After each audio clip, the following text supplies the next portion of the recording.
for it, and I appreciate everybody's help with it. You do tend to just go on and on. I do. And on. Kevin knows that. One of the things when I read short stories, just a quick introduction to this, when I read short stories, and I read a lot of them, because I think most people who write short stories like to read short stories, or should.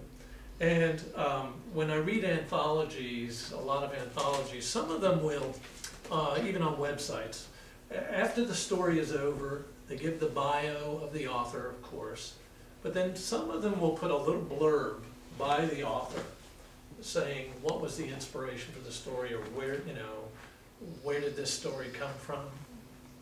I think somebody wants to hear. And I always enjoy that, more probably as a reader than a writer, because it's really fascinating how the process of a story comes to life.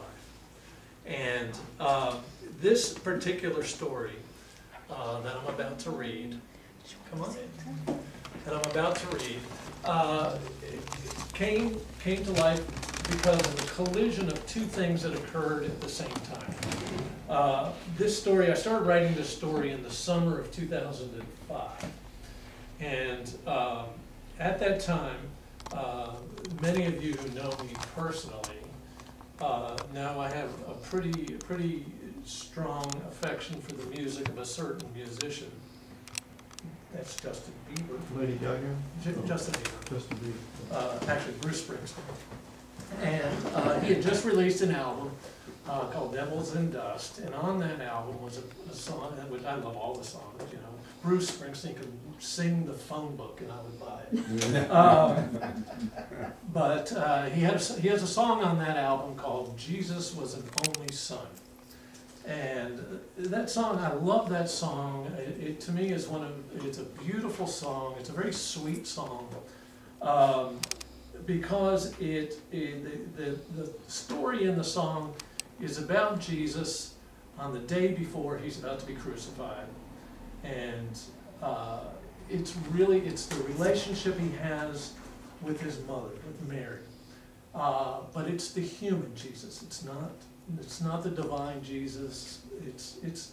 He's a man. She's a woman. This is her son. She's his mother. He's going to die. They both know he's going to die. And it's going to be a mother losing her son. And in it, there's this verse that I found particularly, it just stayed with me all the time. And I would listen to the song over and over, you know how it is. Listen to the song over and over, and this verse, it just hit something in me. And so I wrote it down in, Kevin just gave me a little book that I like that you keep writing ideas in. And so I jotted this and I put this in my ideas for story because this whole sense of losing someone you love, lost, it's been a theme throughout my stories, if you know my stories.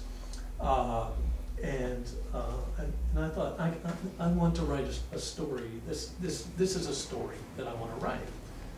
And at the exact same time, there's a very good friend of my wife's and mine who, she's a hoot. She's one of those people who's so gregarious and open and tells you anything and tells it like it is.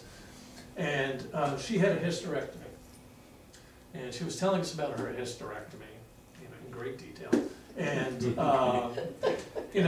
her son was about 10 or 11 at the time, and she went to the doctor, and she was telling us how, after it was a lot of hard pushing during the labor, and over the course of that next decade or so, the doctor told her, well, the muscles that support the uterus, have gotten really weak and, fatigued, and the uterus itself is about, this is very entertaining, I hope. The uterus is about to prolapse.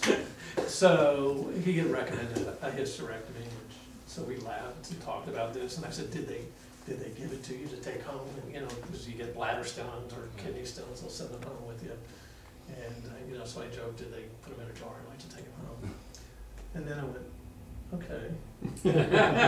There's something there. And so I went a couple days later, and I wrote down the first line to this story. And the story itself, the first draft took me about 6 months to write. And then, of course, it was multiple, probably a good 2 or 3 years after that of rewrites and rejections, and then going back and editing. But the one thing that has never changed in this story is that first line.